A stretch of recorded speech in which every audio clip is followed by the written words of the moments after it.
All right. For the first video of this channel, I think it's only fitting to do the study that kind of gave me the idea for the name.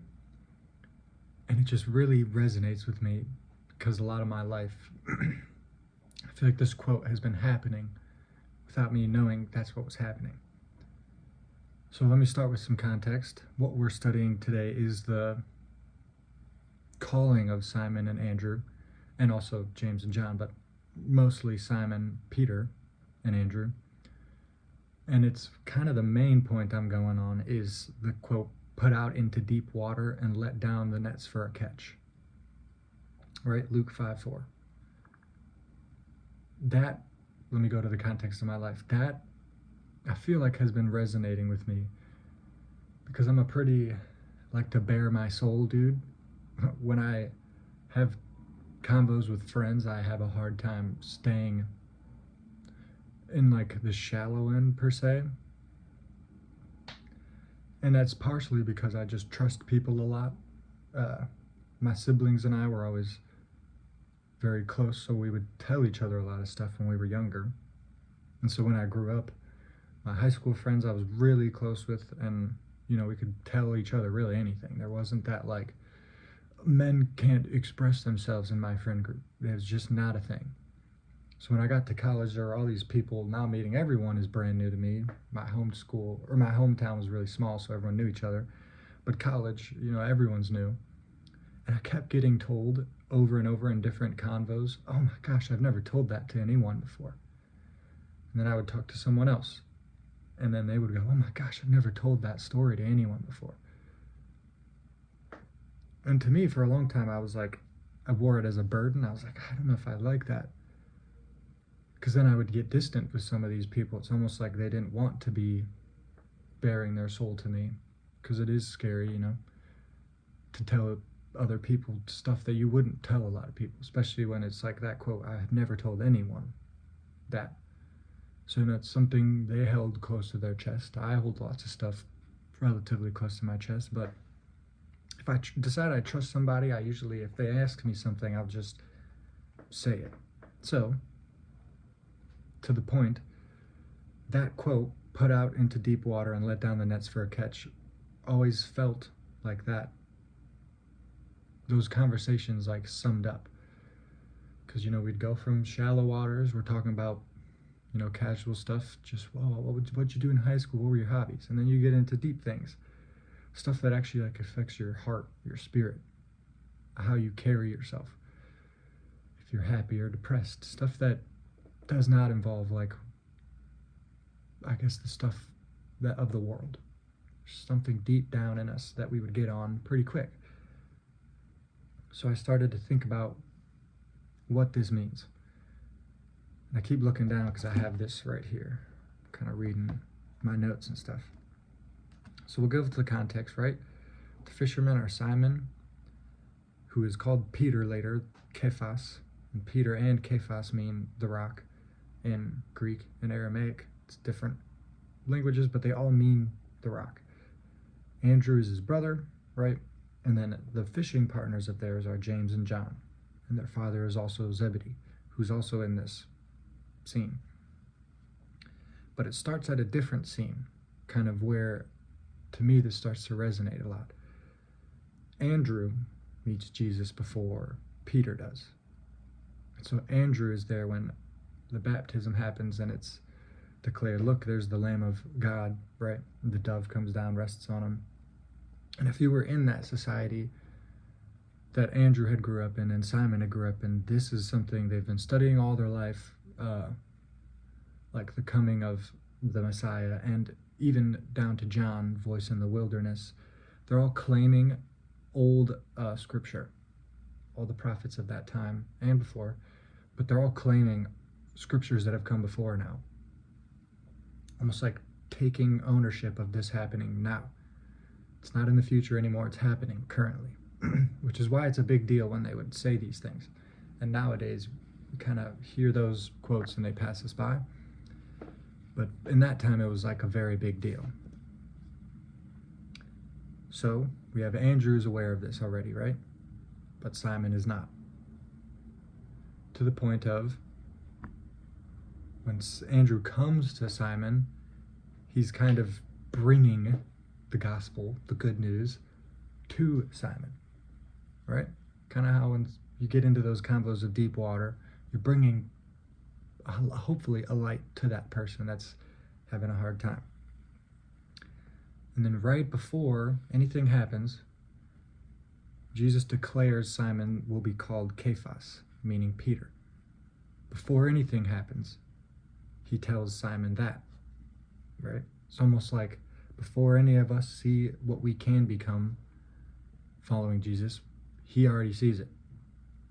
You know, he already saw the path that now we go, oh, gee, Peter's the rock. Peter's the rock of the church after Jesus left the earth, you know. But that was not what Simon would have seen at that time. He was a fisherman, like kind of a nobody in the ways of the world.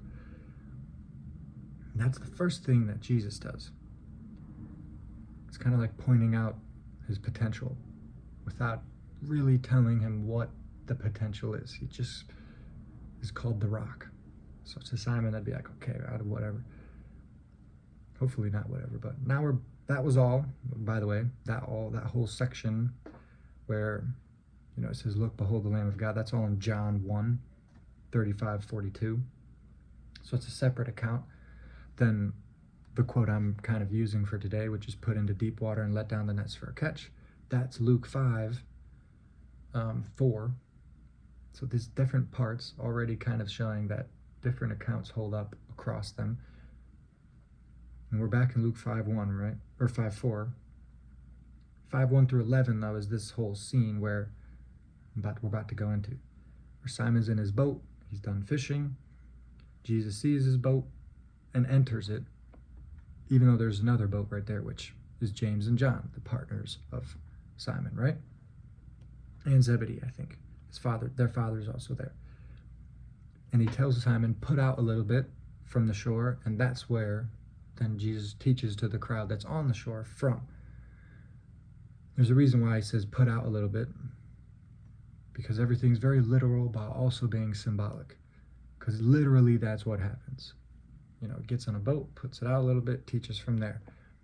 And what is he doing? He's casting a symbolic net now from deep waters in the boat to the shore to grasp whoever would hear his teachings and take them to heart, right?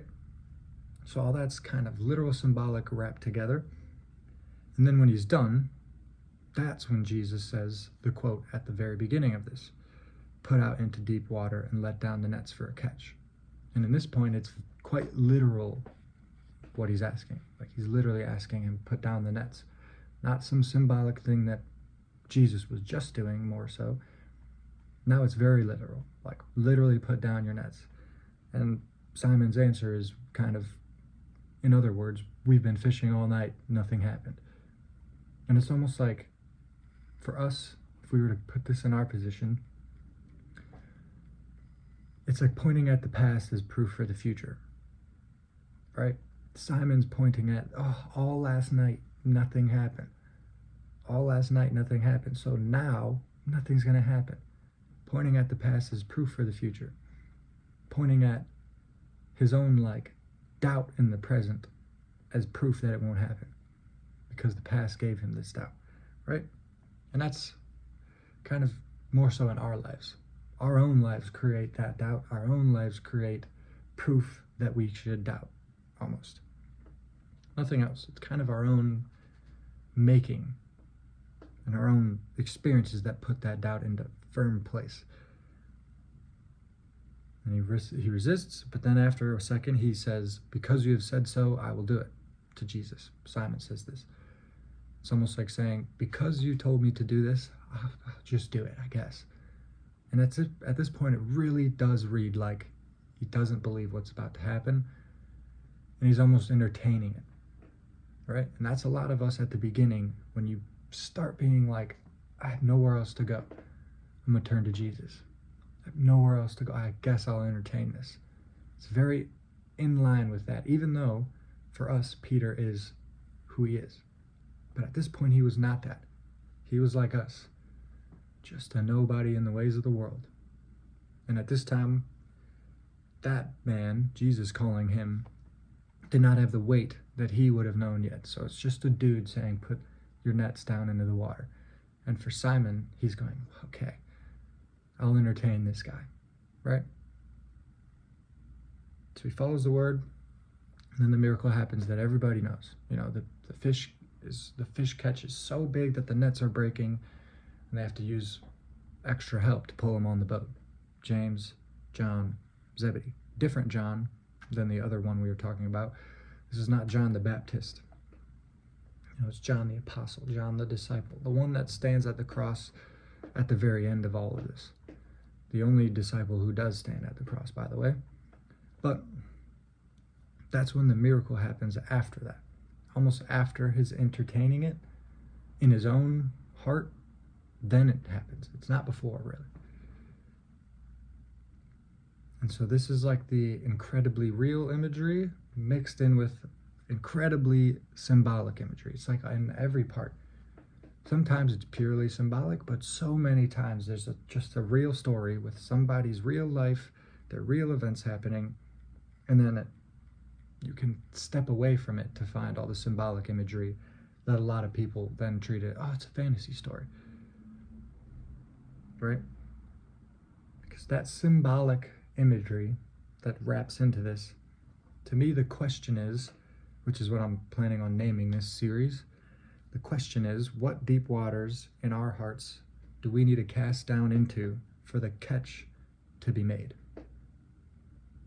Or if you feel like you're looking to talk to somebody and someone else is going through a hard time and you have a good ability to kind of wade into the deep waters with people, it's the same thing. What deep waters in your heart and their hearts do you need to cast out? Maybe for them, for that catch to be made. Because that's really what most of the New Testament is. It's not like a lot of fantasy stories people think of where it's like a warrior out in the middle of a field with a sword fighting a snake. It's different than that. Because it's like it's like an understanding battle that is hard to overcome for all of us. And if you take the story of what Jesus is doing, it's literally the Son of God coming down in the flesh to conquer the snake, the dragon, but not being able to tell any of us what he's doing so literally. Right? That's why the disciples who are my age, our age, 20s, maybe 30s, maybe younger, they're not old men at this point. They don't get it. That's why he speaks in these parables. Because it's almost like he's saying, I can't tell you what's happening. There's a quote somewhere that says, if the principalities and the powers and the dark things of this world, the spiritual powers of this world knew what the plan was, Jesus would not have died on the cross anyway. Because that was the ultimate moment. That was like the sword going into the dragon's heart. And if any darkness, any evil, any of the spiritual things that aren't so flesh would have realized what's happening, then he wouldn't have died on that cross. So that's where he says, I speak in parables, so those that see may not see clearly, and those that hear still may not understand. Because it's essentially the net. The parable is the net. If you dive into the parable to get it, you may understand it. And that's kind of to me, where I was really catching on to this quote, and really I guess latching on would be the better word. Because it really is you put the net out into deep water in yourself. You could do this by yourself in your room. You just have to stare at the stuff in you you really don't want to. The people that have hurt you, the stuff you haven't forgiven, the stuff you don't want to even bring up to realize that are hurting you, because some stuff it's secret to you. You've put it so down deep you don't even want to look at it. So you forgot to look at it almost. That's the deep water. That's where the catches are made. If I were to give you my testimony, it's the big stuff I didn't want to face. And then the struggles after that, and it's probably going into the future, is all going to be stuff I don't want to face. The deepest waters in me that are being brought to the surface. Because that's where the catches are made. That's where the leaps. That's where you take one step and then you climb up another one. You didn't climb up 40 steps, you just climbed up one. But right now, it's like you're in the deep. Before you take that first step, before the net catches you, it's like you're in the deep. And there's imagery in the Bible about the sea is chaos. The sea is imagery somewhat along the line of what Sheol is, which is what we've now translated to hell. But Sheol in the old biblical translation means darkness, like unending darkness. And that sounds a lot like the bottom of the sea, doesn't it? So it's like when you put the net in that deep water and it catches you, you get pulled up above the water finally. And it's like the first breath you've ever taken, the first time you've seen a sunrise. Right? It's like you come out and you've blinked for the first time. Your eyes were open before, but you weren't seeing anything. That's what the catch is. And that's what, hopefully, if you're doing it right, you're truly just talking to somebody because you love them, that's where you actually want to be. You don't want to be pointing at them going, look what you did wrong. We all know it. Everybody knows what we've had in our past that we don't want to face. They already know it.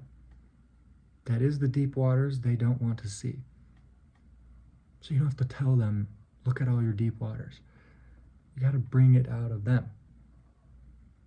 And to me, most effective way of doing this is giving them your deep waters.